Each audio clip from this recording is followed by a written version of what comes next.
आमचं स्पष्ट म्हणणं आहे, आमच्या मायबाप सरकारला, माननीय न्यायालयाला विनंती आहे की जे आपण सांगत आहात, पहिलं केतकी पाड्यातील रहिवाशांचं पुनर्वसन करा.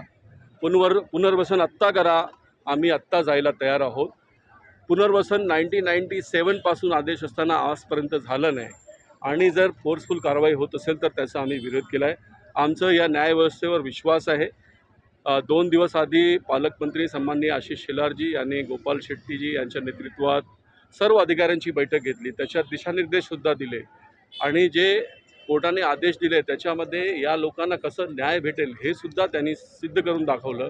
तरीसुद्धा आजची कारवाई हे करण्याचं जे उद्दिष्ट होतं ते चुकीचं होतं. आम्ही अधिकाऱ्यांना आज विनंती केली आणि ती विनंती मान्य करून आता पुढच्या ज्या काही ॲक्शन घेत आहेत त्यासाठी आम्ही काम करत आहोत. मी सर्वप्रथम धन्यवाद देतो सर्व शासकीय प्रशासकीय अधिकारी, पोलीस वर्ग, संजय गांधी राष्ट्रीय उद्यानचे जे अधिकारी होते त्या सर्वांना मनापासून धन्यवाद देतो. सर्व राजकीय पक्षातल्या पदाधिकारी कार्यकर्त्यांचाही आपण आभार मानूया. विशेष करून भारतीय जनता पक्षातर्फे आशिष शेलारजी जे आपले पालकमंत्री आहेत त्यांनी संयुक्त बैठक घेऊन 2 दिवसापूर्वीच अशा प्रकारचा आदेश दिला, कोणत्याही प्रकारचा कारवाई केतकीपाड्यावर होऊ नये.